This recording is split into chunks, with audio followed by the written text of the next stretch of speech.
Good morning Pilipinas and good morning world sa ating mga kabayang OFW at mga kabayan natin na nandyan sa Pilipinas. Mapagpalang araw sa ating lahat. Sana'y kailan tayo dyan, magandang ating gising at sa kondisyon po ang ating umaga.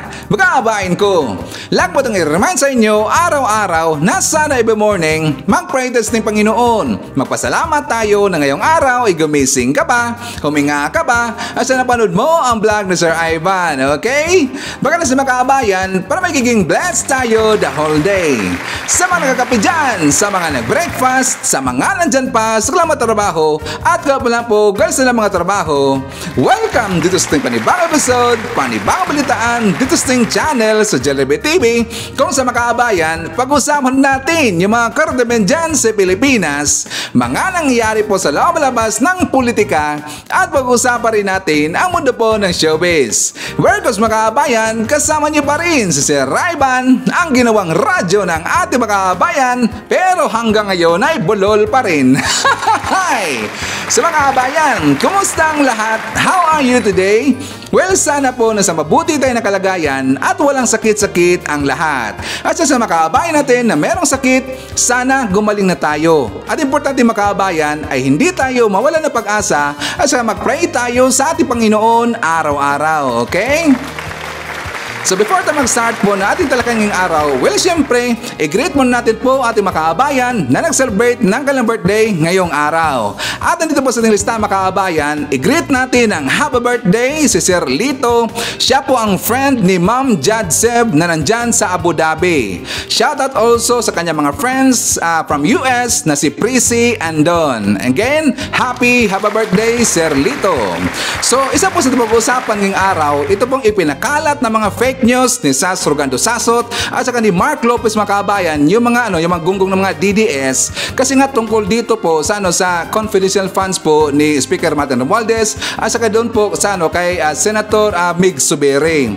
Dahil nga sila dito yung nasaktan mga kabayan, di ba? I think alam na ho natin sa balita na hindi po naaprubahan yung hiningi po na confidential funds ng OBP or kay BP Inday Sara at saka pati rin po doon mga kabayan sa Department of Agriculture, ang DICT, yung DFA at saka at pati rin po sa DepEd mga kabayan, hindi rin po yun naaprubahan ang kailang hiningi na confidential funds. At alam niyo ba kung sino dito yung pinopoint out nila na salarin kung bakit hindi po naaprubahan ang kailang hiningi na confidential funds? Si Speaker Martin Romualdez mga kabayan. So dito, meron po isang pure DDS na nakasama po ni Speaker Martin Romualdez mga kabayan. Talagang sinupalpal po lahat yung mga kasama niya na mga DDS na hindi po nakakaintindi tungkol ito sa ginawa po ni Speaker Martin Romualdez. Isipin niyo yan, pure DDS mga kabayan.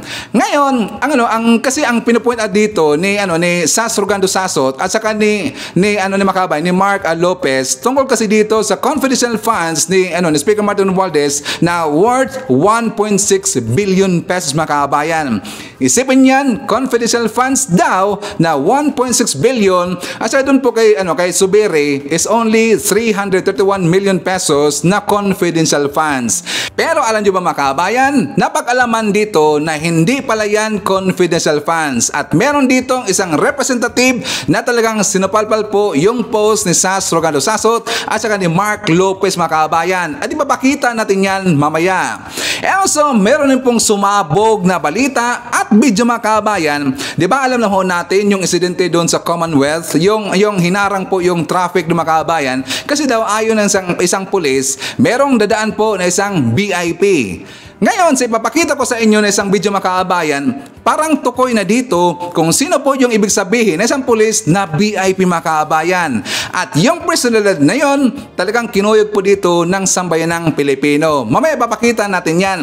So pag-usapan din po natin. Meron pong paalala si Sir Ivan tungkol dito sa mga kabayan natin na mga sikat po na mga content creator, yung mga vlogger po, at saka yung gusto pa na mag-vlogger po, at saka yung mga content nila ay malalaswa mga kabayan. Di Di ba alam ho natin na meron pong nakasuhan dito si Tony Fowler, sinampulan siya dito ng grupo po ng kapisanan ng Social Media Broadcaster Incorporated. Meron na po ditong isang sikat rin makabayan. I think tatlo yata. If I'm not mistaken, tatlo yata yung kinasuhan po na nag-post kasi ng kalaswaan doon mismo sa kanilang verified account mga kabayan. So pag-usapan rin po natin, ito rin tungkol po dyan sa DPWH. Siya nga pala, meron question si Sir Ivan. Okay lang ba sa inyo? Or ano ba ang inyong tingin dyan po sa mga kadaanan, doon po sa daanan natin na kahit hindi naman po sira mga kabayan, sinisira po ng DPWH? Napansin ba natin yan? Di ba? Doon nga sa amin, sa probinsya, sa Leyte mga kabayan, alam na alam ko yung daanan na napakaganda pa talaga, abay biglang sinira. Pero alam ko po yung rason nila. Kasi nung nandun po ako sa Leyte kasi natanong ko ang isa po sa staff ng DPWH, I think engineer sa mga kabayan. At yung rason na yan, siyempre sasabihin ko mamaya. Pero ang tanong ko mga kabayan, okay lang ba sa inyo? Nasisirain po ng DPWH yung daanan natin kahit hindi pa po sira? Please comment down below. At saka mga kabayan, huwag niyo pong kalimutan po na mag-like lagi sa ating video. Please like our video, okay? So of course, marami pang iba. Alam niyo na po si Sir Ivan, palagi ito meron dalang babal ng mga pasabog every time na maglalabas tayo ng mga bagong balita dito sa ating channel. So before na magsama kabayan, siyempre, kukumustahan ko muna kayo at saka shoutout natin ang ating mga pinalangga po na mga legends, ang ating mga senior citizen. Hala po, kumusta? I'm hoping po na nasa maayos kayo na kalagayan. Kukumusta rin ito mga kabayan, ang mga pinalangga natin na mga Marcos Loyalist. At syempre, nandyan din po makaabayan nating DDS all over the world. Harito na makaabayan, lalong-lalo na. Maraming salamat po sa Uniteam supporters. And of course, thank you so much sa ating mga returning viewers, mga solid supporters to ni Sir Ivan, mga Suki Dusting Channel, thank you so much. At maraming salamat sa mga viewers na hindi nag-i-skip ng ating mga commercials. Thank you so much. Sana kayo ng lahat mga kabayan, ang hindi po nag-i-skip natin mga commercials kasi dyan po nabubuhay ang ating channel. Please don't skip our commercials, okay? So don't forget also na i-like ang ating video mga kabayan. And so, syempre mga kabayan, i-welcome po natin ating mga new subscribers, mga bagong pasok sa ating channel. Welcome to the family and thank you po for appreciating our channel. Okay mga kabayan, so una po sa pag-usapan ngayong araw, ito munang confidential funds kasi masyadong mainit ito na issue mga kabayan. At saka before ko ipakita sa inyo yung ipinakalat po na fake news ni Sas Rogando Sasot, si Alan Troy mga kabayan, at saka yung kasama niya lagi na itong si Mark Lopez, ipapakita ko muna sa inyo yung balita tungkol dito po sa desisyon ng Kamara na hindi po naprobahan yung hiningi po na confidential funds ng OBP, ng DepEd, DICT, DA at saka yung DFA mga kabayan. So, for more details, let's watch this. Tuluyan na ngang tinanggal ng Kamara ang confidential funds sa mga ahensya ng gobyerno kabilang ang DepEd at Office of the Vice President. Tila done deal na raw yan kahit tatalakayin pa ito sa Bicameral Committee. Nasa frontline ng balitang yan si Marian Enriquez. Mula sa 650 million pesos na hinihinging confidential funds ng Office of the Vice President at ng Department of Education, zero na sila ngayon sa Kamara. Tatanggalan din ng confidential funds ang Department of Agriculture, Department of Foreign Affairs at Department of Information and Communications Technology. Dinesisyonan yan ng binuong small committee sa Kamara para sa amendments o mga pagbabago sa panukalang 2024 national budget. Sa kabuuan, mula sa hinihinging 4.864 billion pesos na confidential funds, tinapyasan ito at ginawang 3.664 billion pesos. Hindi naman ginalaw ang 5.2 billion pesos na intelligence funds. Inilipat ang confidential funds sa NICA o National Intelligence Coordinating Agency, National Security Council, Philippine Coast Guard at Department of Transportation para sa airport expansion sa Pag-asa Island. Imbes naman na confidential funds, bibigyan ng maintenance and other operating expenses ang BFAR, DICT, DFA, Ombudsman at DepEd. Ang naging thinking kasi namin is anong mandato ng ahensya. Okay? And dun sa pag-perform ng mandato, kung hindi naman kailangan talaga gumawa ng surveillance at pwede namang gumamit ng MOE na ibig sabihin auditable naman ang expenses na yan. Isa sa mga naging sentro ng budget deliberations sa Kamara ay ang issue sa kontrobersyal na confidential funds at ang accountability nito. Bukod dito, ilan pa sa mga pangunahing problema na sinubukang solusyonan ng small committee sa pag-realign ng mga pondo ay ang pagtatanggol sa soberanya at teritoryo ng bansa, gayon din ang pagtugon sa lumulubong inflation.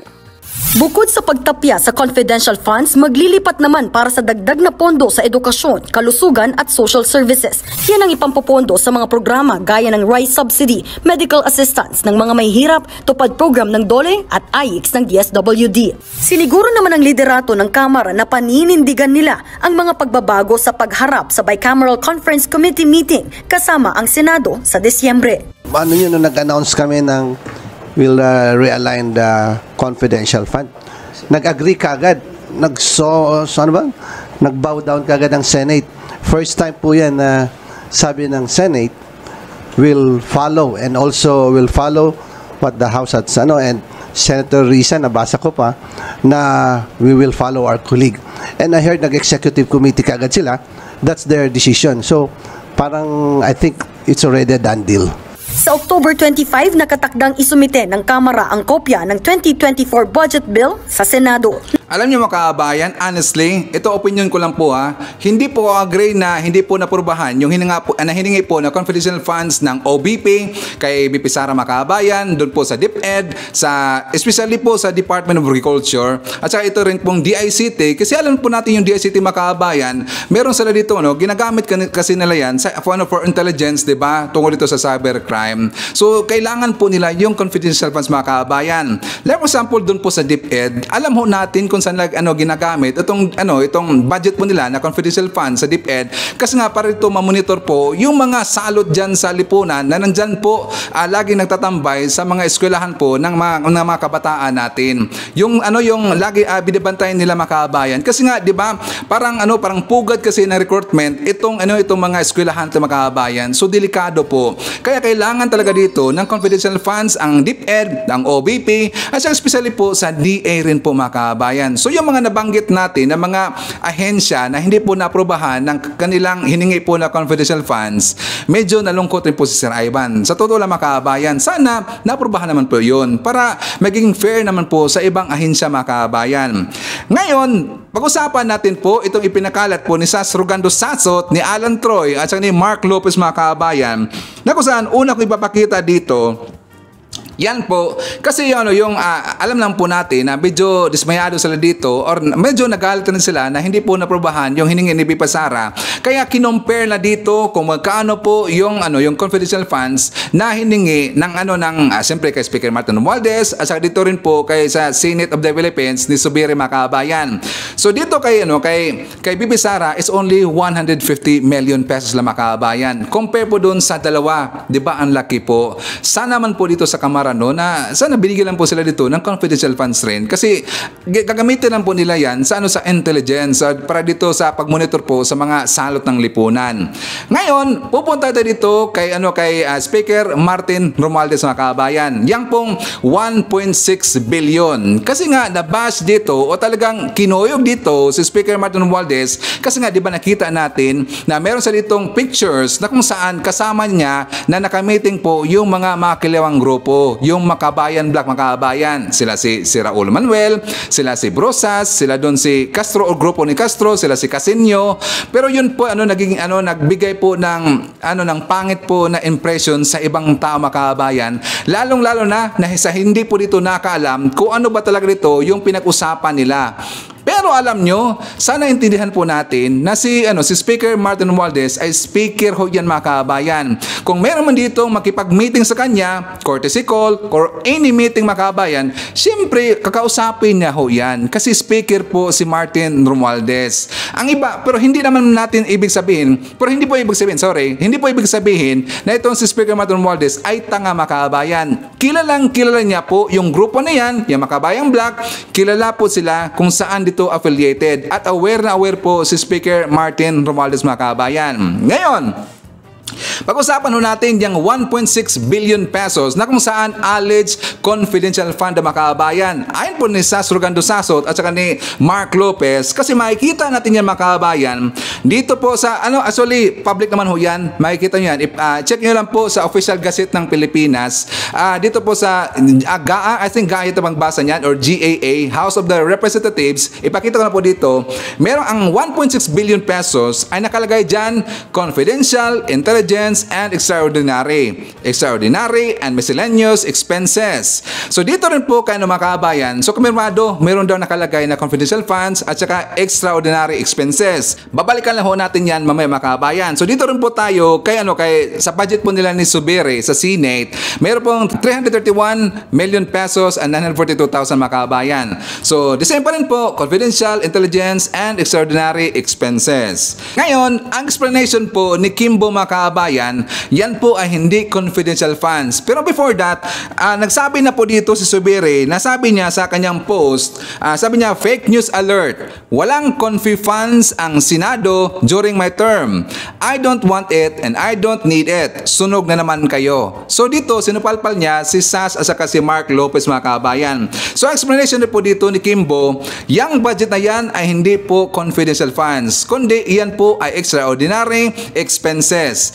Ano ibig sabihin makabayan? Kasi meron po tayong nakuha po na informations na galing po mismo dyan sa kamera. Anyways, public naman ho yan. At saka nakita ko rin yung post na yan sa ibang mga vlogger makabayan. Ang sabi doon, yan 1.6 billion pesos na alleged confidential funds na actually that is extraordinary expenses makabayan ni Speaker Martin Romualdez, hindi lang po yan sa kanya makabayan. That will be equally distributed po sa representatives, sa Senate, at saka dun po sa, hindi natin alam kung kasama ba dito yung political party makabayan. At saka ilan ba dito lahat yung mga representatives. So itong tininan ko dun sa makabayan, dun po sa Google, ginogol ko po, na ilan ba lahat ito yung member po ng Congress, 340 lahat makabayan. So 316 ang representatives at nandyan din po yung 24 na senators. So hindi natin alam, senators na ba? Senators. At saka hindi natin sure kung kasama ba dito yung political group sa budget niya makabayan. So ang very sure dito 316 nga pala na maghati-hati diyan sa budget niya makabayan. Ngayon, meron ba explanation dito si Stella Kimbo makabayan? Kasi nga yung fake news yan, nakaabot po sa kanila. At ito po yung explanation po ni Stella Kimbo. So, for more details, let's watch this. Kung meron kasing tumakalat sa internet na meron daw confidential funds ang House of Representatives, would you like to address that question?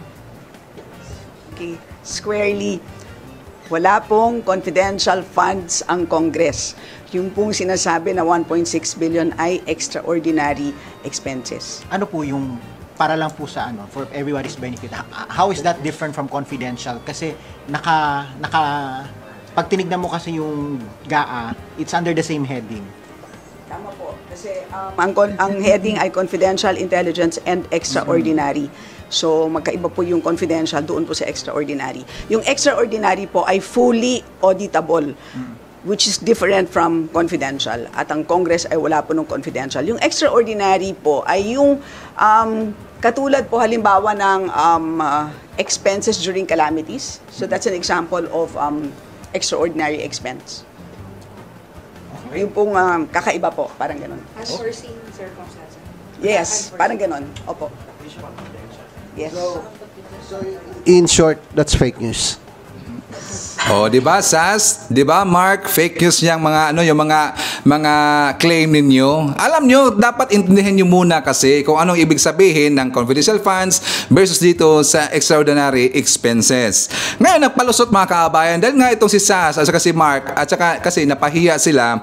Meron siyang post po kanina lang 6 hours ago sa kanyang account na kung saan ang sabi po ni Sas, a retired COA Division Chief just contacted me. Mas malala raw ang 1.6 billion confidential funds ni House Speaker Martin Romualdez dahil ito ay listed specifically as extraordinary expenses, and according to the retired COA Division Chief, mas madali gamitin ang extraordinary kasi certification lang ang supporting documents. Mas matindi pa ang confidential funds kasi ang daming kailangan isubmit sa COA. Yan po ang kanyang palusot mga kabayan. Honestly, talagang sunog na sunog po dito si Sas Rogando Sasot. Alam nyo ba, nasaktan kasi sila na hindi po naprobahan po yung hiningi na budget ni BP Inday Sara mga kabayan. Actually, included me, hindi lang po ako natuwa talaga na hindi po naprobahan dito yung hiningi na confidential funds ni BP Sara mga kabayan. At saka dito po sa mga anti-Marcos, at saka dito doon rin po sa mga rabid po ng mga DDS, hindi lang naintindihan mga kabayan. Pinun out nila kaagad si Speaker Martin Romualdez na kung saan siya daw sala rin dito at hindi po pinaaprobahan yung hiningi po na confidential funds ng ibang ahensya. Hindi ba nila nakita na included po na hindi naprobahan yung Department of Agriculture? Sino ba ang nandyan po sa agriculture mga kabayan? Di ba, sekretary natin, ang ating presidente, si PBM. So which means hindi lang po si Speaker Martin Romualdez ang nagdesisyon to mga kabayan. Di ba, nag-gets ba natin? So ngayon, dahil nga sunod-sunod po ang kanilang tira dito kay Speaker Romualdez mga kabayan, yung mga DDS. So mismo na po dito, yung pure na DDS, ang pinakauna na DDS mga kabayan, nagsalita na dito kasi nga talagang sinumpalpal niya dito sila si Sas, sila si Mark, at saka yung iba pang mga kasama mga kabayan, si Miss Jam Magno nagsalita na po. So, for more details, let's watch this! Okay? Pag-usapan natin ng isang bagay na nakakaririma-rim talaga at nakakabagabag talaga ng aking pag-iisip matagal-tagal na. Itong issue talaga na sinasabi ng mga tao na ang paninira kay Ma'am Sara ay gawa-gawa ni House Speaker Martin Romualdez. Let me just start by saying that I am not going to defend House Speaker Martin Romualdez because I do not work for him. However, sa nakikita nyo naman sa mga posts ko, I do work with him in support of this government. Not in an office, but as the fact that I look at the things that he is doing my due diligence in researching what his office has been doing, what the Congress has been doing, what the Senate has been doing, what the President and the Vice President has been doing. Okay. Nung una ng issue na tinawag ni Ma'am Sara si House Speaker Martin Romualdez na tambalos-los, I said nothing.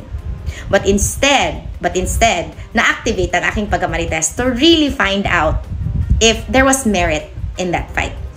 But hindi ko naman kasi lugar ang mandikta na bakit hindi na lang niya tawagan si House Speaker Martin Romualdez at i-confront dire-diretso. Kasi hindi ko naman kilala si House Speaker Martin Romualdez noon. What I did is, I really found a way to meet him. I really wanted to see, feel, and hear, diba? Kung may tambalos-los ba talaga sa kanya. Sadly, if there was really an attack on Ma'am Sara from his office, it would be a surprise because, number one, the people in his office are the same people that helped Ma'am Sara during the elections. I would know because in a few rallies, I was there. Except for the one na nasiraan ng sapatos si House Speaker Martin Romualdez. Yun yung rally nila sa Batangas. Ganun po ang pagtulong ni House Speaker Martin Romualdez kay PBBM at kay Ma'am Sara. Na mismo si Ma'am Sara nga, di ba, may sarili siyang speech speaking about House Speaker Martin Romualdez. Kaya sana, yung personal na away nila, hindi nyo na sinasawsawan. Hindi naman kayo mga lumpia, di ba? But yun nga, kayo yan, magkaiba tayo. But that's beside the point. Di ba sinasabi nyo na ang pag-question ng confidential funds ay gawa-gawa ng mga tao para sirain si Ma'am Sara? And it was really in a very, very bad live this morning na sinasabi nila na yun nga ang nangyayari. Kailan po naging paninira ang pag-question about sa confidential funds given that right po ng mga tao malaman ito? Lalo na kung pera naman po ng bayan ang pinag-uusapan. Ang hindi ko lang kasi gusto is that, number one, you paint out Speaker Martin as the same person that isi-set up si Ma'am Sara, but he is the one, along with the President, along with Congressman Sandro Marcos, who released this budget to Ma'am Sara. So don't you think that they are setting up themselves in the process? Or is this chismis and speculation just because hindi siya sumagot nung time na tinawag siya supposedly ni Ma'am Sara na tambalos-los? Bakit? Bawal na po maging gentleman? Because he is not like that. He's a statesman. Just like the President, no matter how much you insult him. Hindi po ba natin kaya na, we'll share the good and the bad about the government na walang halong keme-keme. Tapos ngayon, next to that, you're gonna say na kakonsyaba ni House Speaker Martin Romualdez, si Franz Castro, at si Raul Manuel sa paninira kay Ma'am Sara just because they just couldn't let it go. about the confidential funds. Trust me, I don't like the Makabayan bloc. You know that much. You know na hindi ko talaga sila kaya. But let me tell you a story kung saan nga talaga nagkakonsyaba ang Makabayan bloc at si House Speaker Martin Romualdez, and I was there. Let me take you back to a few months ago nung nasarado yung second na pinakamalaking asokarera sa Pilipinas na nasa Batangas. 12,000 katao po ang nawalan ng pamumuhay. That's 12,000 families, okay, in Batangas. So nagsarado ang asokarera, nawalan sila ng pangkabuhayan, and the farmers lost everything. And by some stroke of miracle, Franz Castro, instead of hitting the government, went to House Speaker Martin Romualdez and asked him for help. Tiyaw mo na, pwede palang ganon? Pwede naman palang humingi ng maayos na hindi bumibira? Trust me, muntik ako ma-heart attack nung narinig ko. So I wanted to also see if that was true. And totoo nga. So I was there in Balayan, Batangas when Franz Castro, Raul Manuel, and the rest of their ilk of the Makabayan bloc sat with me. Because I was there, House Speaker Martin Romualdez to my left, and the rest of the Balayan, Batangas with Congressman Eric Buhian, and with his beautiful wife was there in the table, and with the people of the government representing the government kasi nagdala sila lahat ng tulong. Hindi ko manguya yung napakasarap na lechon skin ng Balayan, Batangas nung time na yon. Kasi hindi ko talaga masikmura tong dalawang to eh. Pero alam mo, for House Speaker Martin Romualdez, I chewed and I swallowed. Why? Because I realized that this was what unity was all about. Kaya hindi ko talaga maintindihan that just because they took a photo, na nag-uusap-usap sila after the hearing, that you automatically think that, sige na, uy, sirain natin si Ma'am Sara, i-question nyo talaga yung confidential fund. Pag may ginagawa si House Speaker, mali siya. Pag wala siyang ginagawa, mali pa rin siya. Oo. First of all, House Speaker Martin Romualdez is the House Speaker, if not the only House Speaker in the history of the Philippines, I believe, that has passed under his supervision and leadership almost all of the priority legislations of a sitting president in less than 2 years. It's siguro hindi enough na pareho silang Ferdinand ha, and they happen to be cousins and they happen to be close. Pero guys naman, that's trabaho, isn't it? And then at the same time, you also would like to insert that it is that same person that maninira kay Ma'am Sara, but the same person na tinulungan siya ng eleksyon. Have you been watching too much zarzuelas, telenovelas, and teleseries? Are you serious? Nanilin lang na kasi kayo ng mga tao, Mi. Hindi na maganda. Hindi na maganda. Don't you think I would be the first person to react if Ma'am Sara needs defending? Well, she doesn't. She never did and she never will. But hindi ako nagsalita because at the end of the day, she can answer very well all of the allegations being thrown at her because she's a Duterte. Political Teflon. Anything you throw at her, it'll slide off.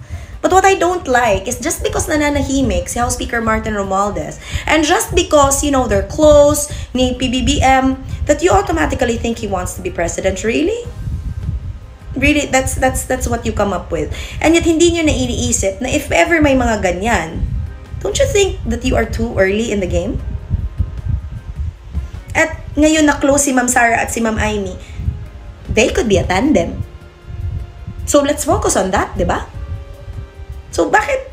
Hindi ko kasi, guys, gusto ko kasing maintindihan eh. Kasi nabibiktima ako ng ganyan. Alam mo yung init na init kayo sa isang tao na walang ginagawa sa inyo. So, kaya ako, hindi naman underdog si House Speaker Martin Romualdez. Nung na-meet ko naman siya, para talaga siya malaking teddy bear. Yung, oh, hi, I'm Martin. Ganon. Guys, I can smell plastic. I've met a lot of you political plastics in the Philippines. And honestly, I have asked around. Kaya I want to know, honestly, if galing talaga kay House Speaker Martin Romualdez ang mga paninira kay Ma'am Sara, can you uncover them? Names, posts, proof that galing talaga sa kanya. Hindi yung mga photos na pinost lang ni Teddy Casino and you took out of context. That's unfair. You can hate Martin Romualdez. Go ahead. That's your personal preference. Just like I hate a few people in government too, that I'm very open about. But I don't lie about them. So, siguro naman, di ba, if you have some integrity in the content that you make, do that. Don't lie, slander, and just make issues out of thin air. Di ba? Because akala ko ba political expert? Ako, I don't call myself a political expert, but I do tell the truth. Because that's what the Filipino people deserve. And if you really want to know how Speaker Martin Romualdez, I suggest you listen to people who actually met him. Not people who judge him from afar, who know nothing about him, but would do everything to besmirch his name. That doesn't look very good now, does it? Oh, di ba, Sas? Plastic ka kasi. Sana maintindihan nyo kayong kasama, kapatid yung kasama yung ibang mga didis makabayan, si Mark, yung isang merong lister na pangalan hindi ko lang sure kung siya by pure na DDS, pero ito kasing dalawang gunggong nito, itong si Alan Troy at saka si Mark Lopez, ito talagang tumitira ngayon ng araw-araw na halos 20 lahat po ang post everyday doon sa Twitter makabayan, tinitira na lagi itong si Speaker Martin Romualdez. At saka siya nga pala, Miss Jam, meron na ba akong idagdag na napakalayo po sa katotohanan na tatarderin niya ni Speaker si VP Sara Makabayan. Bakit? Yung panahon pa po ni FPRRD na kasama po lagi ni FPRRD si Speaker Martin Romualdez. Napansin ba natin kung i-review niyo po yung mga yung mga video noon ni FPRRD sa panahon pa po ng kanyang pangangampanya, kasama po lagi si Speaker Martin Romualdez Makabayan. At saka na-realize ko po yan nung tininan ko the other day or I think kahapon ba yon, na may nakita po ako na old video ni FPRRD nung nangampanya pa siya. Nandyan po lagi sa kanyang likod si Martin Romualdez Makabayan. So ito po yung napakahirap, talagang malayo po sa katotohanan, natatradorin po ni Speaker Martin Romualdez si VP Inday Sara Makabayan. Yan po'y taliwas po sa mga laging isinisigaw dito ng mga anti-Marcos, ng mga liporis ni Hitad, at saka doon rin po sa mga pink clown Makabayan, yung mga anti-Marcos. Hindi naman yan traidor si Speaker Martin Romualdez. Ang traidor lang dito, yung si Hitad. Di ba yung mga grupo ni Hitad, mga traidor yan mga langaw yan So anyways, dito muna tayo makaabayan sa isang video na kung saan, di ba sinabi ko na merong pasabog tayo na parang magiging tukoy na dito sa video na to kung sino po yung dumaan alleged na isang VIP doon sa Commonwealth sa Quezon City makaabayan nung the other day lang po, na kung saan meron nga dito nakasuhan or kakasuhan po na uploader at so yung isang pulis makaabayan, di ba tinanggal po sa pwesto, pero yun po ibinababalik po dito ni Mayor Joy Belmonte. Ipinababalik niya sa pwesto mga kabayan. So for more details, let's watch this. Nag-courtesy call sina Vice President Sara Duterte at Congresswoman Gloria Macapagal Arroyo sa tagapamahalang pangkalahatan ng Iglesia ni Cristo. Si Eden Santos sa balita. Malugod na tinanggap sa tanggapang pangkalahatan ng Iglesia ni Cristo sa Central Office sa Quezon City si Vice President at Education Secretary Sara Duterte. Bumisita si VP Sara sa kapatid na Eduardo V. Manalo, ang tagapamahalang pangkalahatan ng Iglesia ni Cristo. Na buong kagalakan namang tinanggap ang pangalawang Pangulo noong October 2. Malugod na binati ni Ka Eduardo ang Vice Presidente.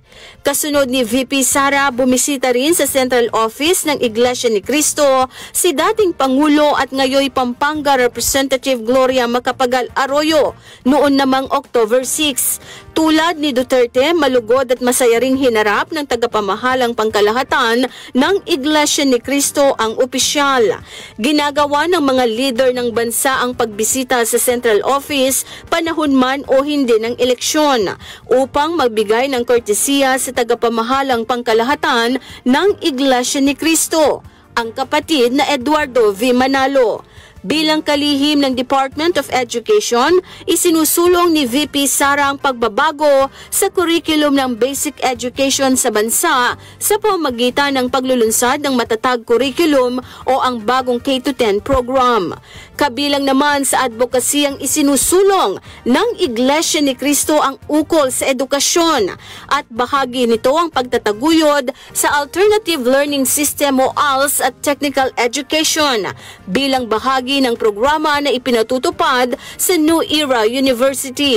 Okay, may tanong kung makabayan.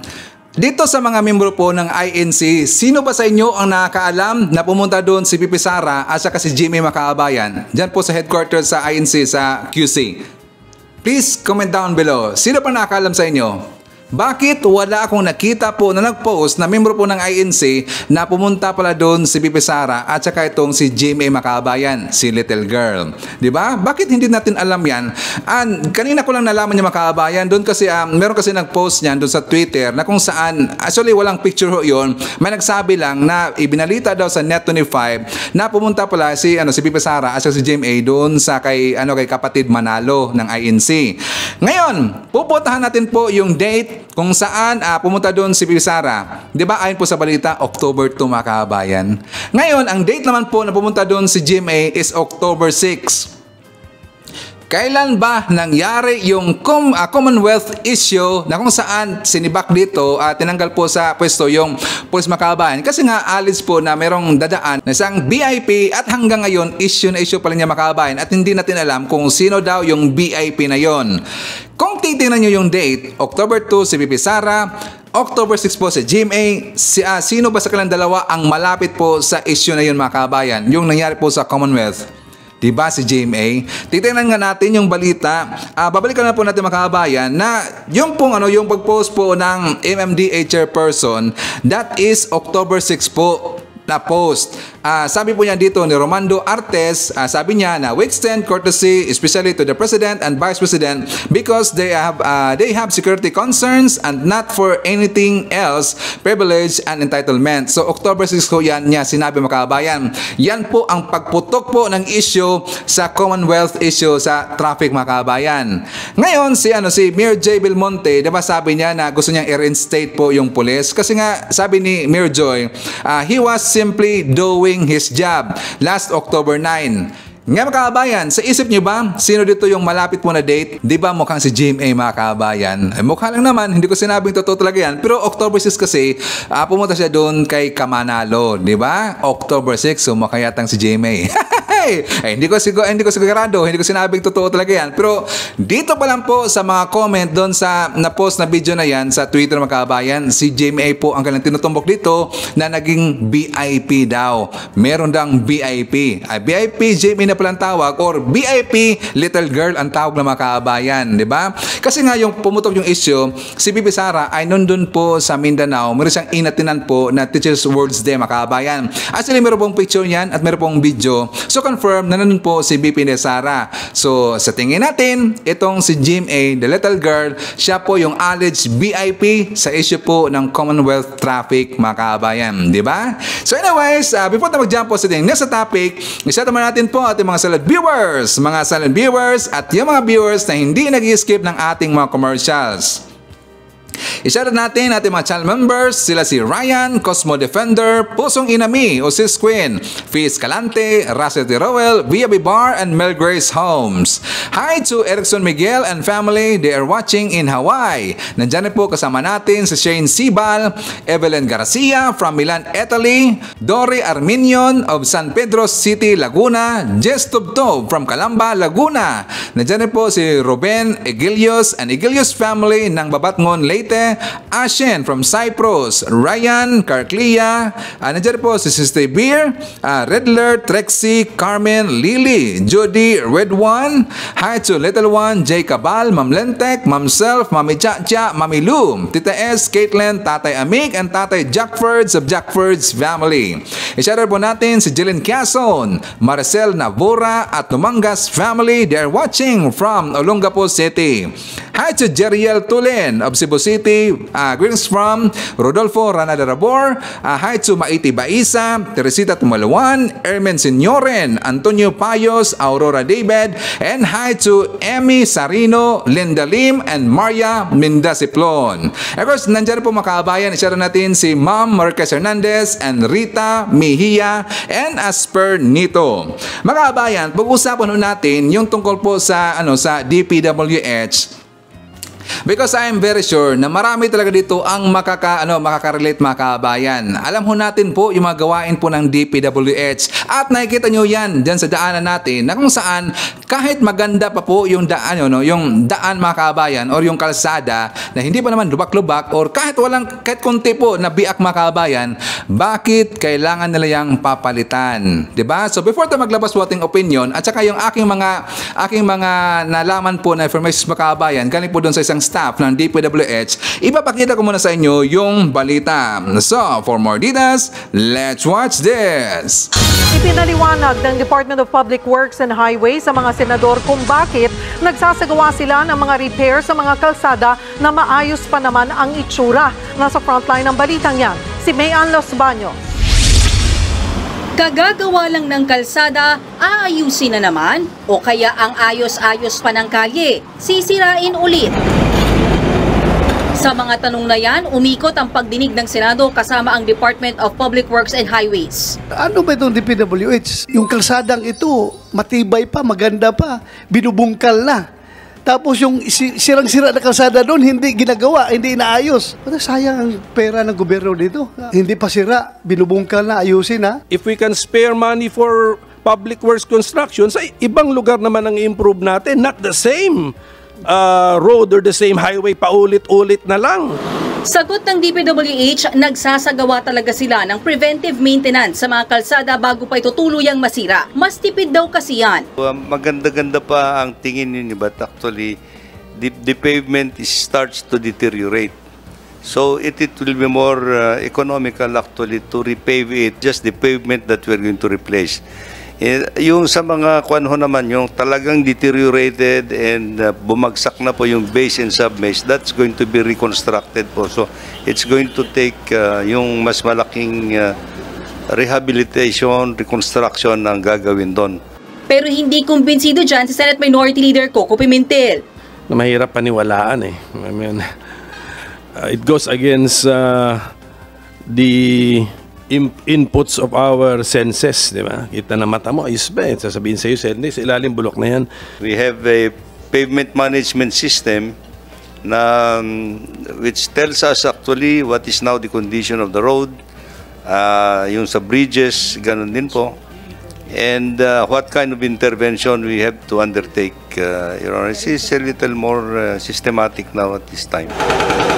Tanong pa ni Senator Pimentel, gaano ba katagal dapat mapakinabangan ang mga kalsada bago ito isailalim sa maintenance? Sagot naman ni DPWH Secretary Manuel Bonoan, ang mga kalsadang gawa sa asfalto ay dapat umabot ng 15 taon, habang ang mga gawa sa konkreto ay dapat tumagal lang hanggang 25 taon. Ang mga tulay naman, 25 to 30 years dapat, pero kailangan pa rin daw talaga ang preventive maintenance kada 5 taon. Tanong naman ni Senator G.V. Ejercito, bakit naman daw ang Blumentritt Street sa San Juan hindi pa umaabot sa 15 taon ay nakailang patong na ng asfalto? Ito, in less than 5 years or siguro nakatatlo o 4 na patong na.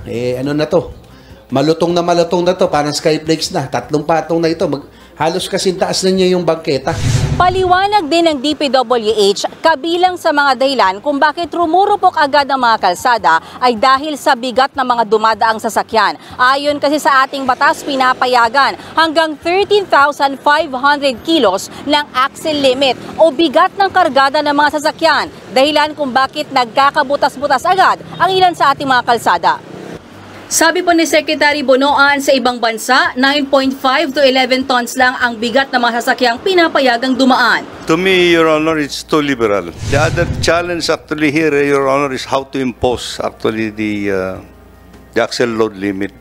Sa kabila ng pananabol, lumusot sa committee level ng Senado ang 822.2 billion pesos sa proposed budget ng DPWH para sa taong 2024. Tingnan niyo mga kabayan, 15 years pala yung length of time bago tatrabahuin po yung espalto na daanan o yung kalsada. Bakit doon sa Leyte na ang layo pa ng 5 years tinatrabaho na kagad mga kabayan? Bakit kaya? Sabi nila dahil lang daw yan sa mabigat yung mga sasakyan doon. Actually, may area naman kasi doon sa Leyte mga kabayan, doon sa amin na hindi naman po ganun kadami ang dadaan doon na mga mabigat po ng mga daan na mga kabayan. Bakit nire-repair yan kaagad? Ayon po sa aking pananaliksik, na may tinanong ako na isang staff mga kabayan ng DPWH, may kaibigan naman po tayo, sabi nila na siyempre may budget kasi yan mga kabayan. Kapag hindi kasi gagamitin yung budget, ibabalik ko yan sa nasyonal. Nagets ba natin? At dito po, meron silang ginagawa rin po dito na, prevention measurement bang tawag niyan? O kukuha sila dito ng isang subject, isang sample na kalsada mga kabayan. Yung konting konting parang bloke, kinukuha nila yan. At saka dadalhin ho yan doon sa isang device o isang machine na parang pipisain mga kabayan at malalaman nila kung mapisa ba kaagad or gaano depende kasi yan sa hydraulic kasi gagamitin niya mga kabayan. So malalaman kaagad yan kung papalitan na ba yung kalsada yon or hindi. Pero marami kasing lumalabas dito na mga balita-balita, mga usap-usapin dahil daw kasi yan sa budget. Kapag hindi kasi yan gagamitin po yung budget mga kabayan, hindi masama po sa liquidations. Alam lang po natin na kahit mayroon po ditong bidding na ginagawa, may kalokohan mga kabayan, di ba? So dapat gagamitin nila yung budget mga kabayan. So yun po ayon sa aking mga narinig. Hindi ko sinasabing totoo kagad yan, pero base na po yan sa aking narinig mga kabayan, di ba?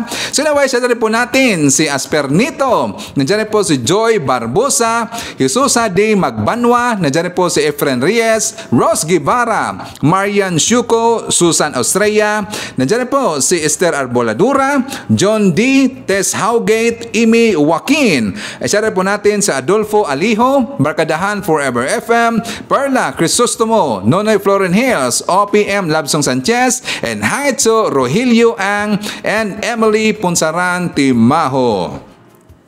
Mga kabayan, pag-usapan ho natin ito pong itong issue po sa sino ba ditong mahilig po na mag-post na mga medyo malalaswa dyan sa kanilang social media account. Like for example, dito po sa mga sikat-sikat mga kabayan na kung saan makikita natin yung kanilang kabundukan, ang kanilang mga lubot, at saka yung mga, alam niyo mga kabayan, mahilig po mag-post dyan. Dito may sinampulan po aside pa po ni Tony Fowler mga kabayan. Kilala ba natin si Miss Angelique Kang? Yung superstar dyan sa Viva Max mga kabayan. Siyempre, kilala yan sa mga lalaki. Isa rin po siya ito sa kinasuhan. Kasi nag-post siya doon sa kanyang verified account mga kabayan na isa po sa kanyang 6 scenes doon sa, I'm not sure kung anong movie yon. Ipinost niya kasi doon sa kanyang account mga kabayan. So, ito po yung nakita ng grupo po ng kapisanan ng Social Media Broadcaster Incorporated na yung grupo po ng mga attorney mga kabayan. Kasi nga, sila na po dito yung nagmamatay po sa mga pinost dito ng mga content creator, lalong-lalo na dito po sa mga content creator na mahilig po maghubo-hubo mga kabayan. Binabantay na po. At dito rin po nakasuhan rin included si AJ Rabal. Si AJ Rabal, siya po ay anak po ni Jeric Rabal mga kabayan. Siyempre sa mga 90s po na mga kaedad ko, 80s nga pala, mga kaedad ko, kilala natin si Jeric Rabal mga kabayan. Yung palaging bida po sa mga mga pusil-pusil po na mga movie sa nung noon pa ho. Kilala natin si Jeric Rabal. Siya po ang papa ni AJ Rabal mga kabayan. So, for more details, let's watch this. Nagbabala ang isang grupo na sasampahan nila ng kaso ang mga personalidad na magpro-promote ng kalaswaan sa TV at social media. Katulad na lamang ng isinampahan nilang sexy actress na nakitaan nila ng lewd content sa Facebook. Si MJ Mondihar sa Report Live. MJ, magandang gabi.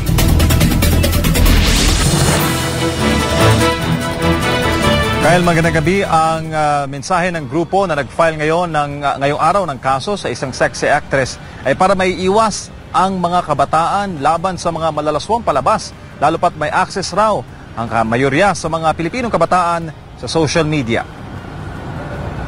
Girl-to-girl sexual act.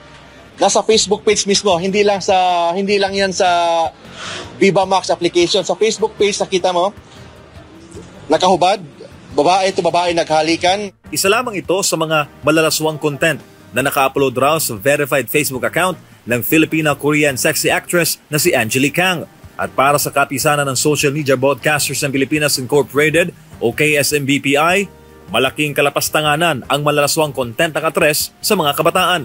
Kaya para turuan ng leksyon, sinampahan nila ng 6 na counts ng kasong kriminal si Kang sa Pasay City Prosecutor's Office. So 1 million followers kay Miss Kang na Facebook page, and makita mo ang daming mga ginagawang mga kalaswaan using the Facebook application. Kasong paglabag sa Article 201 ng Revised Penal Code na may kinalaman sa Cybercrime Prevention Act of 2012 ang isinampa laban sa aktres. Bawat counts ay katumbas raw ng 20 taong pagkakabilanggo at 200,000 pisong multa. Ito yung mga obscene publication. So ito yung ginagawa natin and hope na may message kasi ang kapisanan sa in public and also in our government na I think kailangan na bigyan ng ngipin ang ating batas about sa mga publication kasi kulang yung batas natin sa cyberspace natin, sa cybercrime, lalo na yung mga obscene publication in relation to the cybercrime law. Bukod raw kay Kang, sasampahan din ng kaso ng kapisanan ang kapwa nito sexy stars. Kabilang dyan si AJ Raval at iba pang A-listers ng Viva Max. So let this be a warning to all that we should be responsible sa pag-produce po natin ng content and sa ating mga producers at mga content creators. Hindi raw dito nagtatapos ang pagsasampa ng kaso ng KSM-BPI. Sinisiguro ng grupo na patuloy sila nakaantabay at nakahandang magsampa ng kaso sa mga magpupromote ng kabastusan sa telebisyon at sa social media. Kahit pa napapanahon ang pagbibigayan at pagpapatawaran sa paparating na Kapaskuhan. Sa mga nude content creators, sabi ko nga, Santa Claus is coming to town. So yung ginagawa ninyo, kung hindi niyo pipigilan, baka dun kayo magpasko sa kulungan.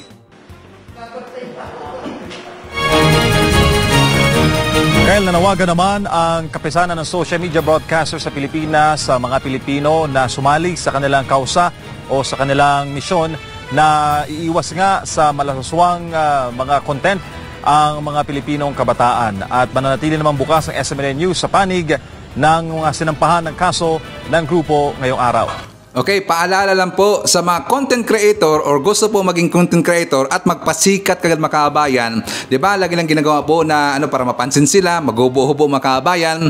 Sino ba dito ang nakatry yung merong kaldero na pinapa-swing makabayan? At saka parang itutuon na doon yung kanilang pototoy or yung kanilang yung kabundukan, yung kanilang kagubatan makabayan. Sino ba nakatry niyan or sino nakita po sa mga content na gumagawa ng ganyan?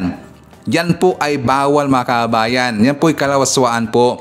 May nakita nga ako na isang babae na nag-challenge yan. Diba? Challenge siya mga kabayan. Meron pinaswing po na kaldero. At saka susundan na po niyan para hindi po makita ang kanyang alam nyo na mga kabayan, para hindi po makita. Meron pong babae na nag-challenge yan. Saka ang sagwa nga tingnan eh. Pero gusto ko kasing magpasikat kayo mga kabayan. Saka nakita ko na umaabot yata ng 5 million yung views yung mga kabayan in just one day. Kasi nga, siyempre, hubo po.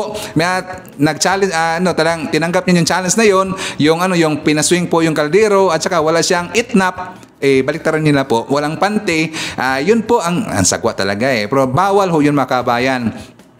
So, ito'y paalala po. So, dapat iwasan nyo yung ganyang klaseng content. Marami naman po dyan na maganda po na content mga kabayan, di ba? Hindi po yung ganyan kasi ang gusto kasi na mga kabayan, yung easy access agad sa pagiging content creator. So, gusto nang gawin dito yung pinaka-easy. Hindi dapat tayo ay magbanat ng buto dito kasi kami mga content creator, si Sir Ivan, dumaan po talaga ako sa butas ng karayo mga kabayan. Totoo yan. Alam ho yan, ang mga solid viewers dito, yung matagal na talaga, yung nag-umpisa pa lang si Sir Ivan. Iba ba nga yung pangalan ko noon? Marlican yata yon. Pero talagang dumaan ho ako sa butas ng karayo makabayan. So dapat ganun, wag yung magpakita kayo dyan ng kabundukan, magpakita kayo ng lubot, or yung kagubatan, para lang kayo sumikat. So pangit yung makabayan. Siya nga pala, doon po sa Viva Max po na applications, well, okay lang po yun kasi nandun talaga yung mga sundot-sundutan na mga movie makabayan. At saka, actually, hindi naman kasi yung makita ng kabataan natin kasi nakasubscribe naman sila makabayan. So, exclusive po yun. Walang problema. Pero kapag ilalabas na ho dun sa applications at i-post nila dun sa kanilang mga account, so yun po ay bawal na makabayan. Okay? So, pag-usapan na po natin. Ito rin tungkol po sa PhilHealth kasi merong makakasuhan dito mga kabayan. Meron pong pabaya na nangyari itong taga PhilHealth. At di ba naalala niyo po na sabi pa dito ng spokesperson ng PhilHealth na wala daw nakuha ng mga data doon sa server. Nagsinungaling yung mga kabayan. Kahit ako, alam ko na alam nyo ang investigation ngayon, all in all, umabot na po sa 700 gigabyte lahat ng mga data ang nakuha po ng hacker mga kabayan. Di ba, I think 3 days ago ba yun? or 4 days ago na ba, di ba ang counting nun is only 600 gigabyte? Kahit 600 gigabyte na po mga kabayan, alam na ho natin na yung data na yun ay nakuha talaga doon sa server. Pero yun po yung pinasinungalingan ng isang spokesperson at sa isang IT-han dyan sa PhilHealth. Sabi na wala na makabayan. Nakuha daw yun doon mismo lang sa website at saka doon rin po daw sa mga laptop ng kanilang empleyado. So, for more details, let's watch this! Sinisilip na ang posibleng pananagutan ng PhilHealth sa nangyaring hacking sa kanilang ahensya. Babala ng DICT, huwag i-download ang mga nag-leak na datos dahil pwede kayong ma-hack. Nasa frontline ng balitang yan si Shaila Francisco.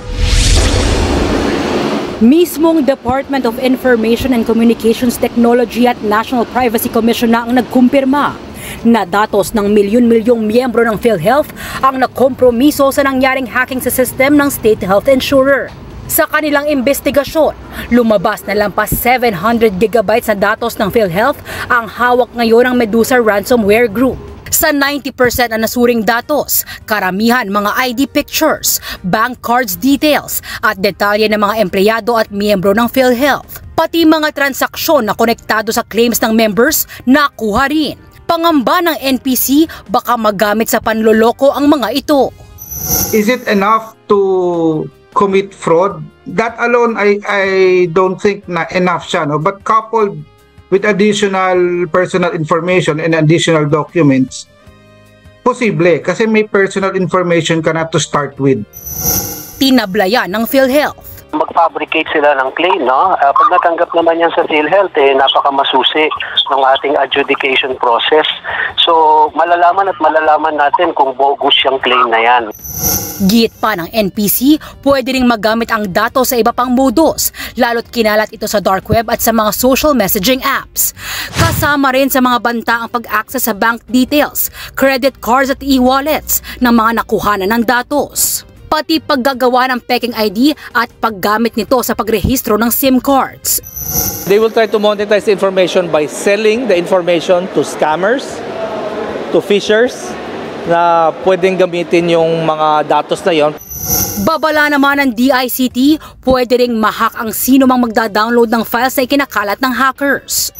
Yung mga curious na, nandiyan ba yung pangalan ko dyan sa listahan na yan? Andito yung listahan at pwede natin i-download. Naka-embed doon yung backdoor, naka-embed doon yung malicious software na pwedeng pumasok sa computer nyo once i-download nyo o once i-click nyo yung link. Ang NPC naman, sinisilip ang pananagutan ng PhilHealth. Kasunod ito ng pag-amin nilang expired ang kanilang antivirus software nang mangyari ang hacking. Possible administrative liability for failure to implement reasonable appropriate security measures. So administrative yon, fines yon. Tapos, under the Data Privacy Act, we're also looking at possible recommendations for criminal liability of negligence in allowing access to the personal information and possible concealment. Muling tiniyak ng PhilHealth na bukas sila sa investigasyon. Sa ngayon, naibalik normal na ang ilang online services ng ahensya. Pero payo nila, palitan na ang mga password, gumamit ng multi-factor authentication at i-monitor ang accounts. Huwag ding patulan ang mga kahina-hinalang tawag, text o email. Patuloy namang inaalam ng DICT kung sino ang mga nasa likod ng Medusa ransomware group. Sa mga nangangamba naman sa kanilang datos, maaaring magpadala ng email sa PhilHealth. So dapat lang talaga na merong maparusahan itong mga kababayan, merong kakasuhan at merong makukulong. Kasi hindi na po niyan ganun kalit po na issue mga kababayan. Hindi nyo lang alam, napakalaki po ang issue niya mga kababayan. Kasi nga data liko yan. At saka isipin nyo, 700 plus gigabyte na lahat ngayon. So siguro lahat na po na mga membro ng PhilHealth yung nakita po yung mga credentials mga kababayan. Alam na po dito ng mga hackers or yung baka yung public o yung ibang mga tao dyan, alam na ho nila dito ang inyong cellphone numbers, yung bank account, yung ATM or any credentials po na makita doon sa nakalagay sa credentials niyo sa or baging member po ng PhilHealth mga kababayan. So alam na po ng mga hackers, yan po yung delikado talaga mga kababayan. So anyways, yan po ang mga nakalap ng mga balita ngayong araw. Kung nakaabot ka po sa portion na to, sana nakapag-like na ho tayo. Libre po ang mag-share, libre din ang mag-subscribe. Again, maraming salamat sa mga viewers na hindi nag-skip ng ating mga commercials. Thank you so much. So nga mga kabayan, before po natin tapusin ating programa ngayong araw, sana sabayan nyo si Sir Ivan para sa ating live messaging prayer. Ama, minsan nagdududa kami sa iyong kapangyarihan, pero batid naming araw-araw kumikilos ka para mabago ang aming mga kalagayan. Amang Diyos, naway lagi naming madama ang iyong pag-ibig at pagkalinga, lalo sa panahon ng aming pagdududa. Maraming salamat po sa pangalan ni Jesus. Amen. So maraming salamat mga kabayan, and I hope to see you again on my next video. BBM Sara, BBM Sara, pagkakaisa patungo sa ginhawa. BBM Sara, BBM Sara, para sa kinabukasan naming mga bata. BBM Sara, BBM Sara, walang imposible na kapag nagsama-sama. BBM Sara, BBM Sara, ang presidente at ang bisi na mahal ang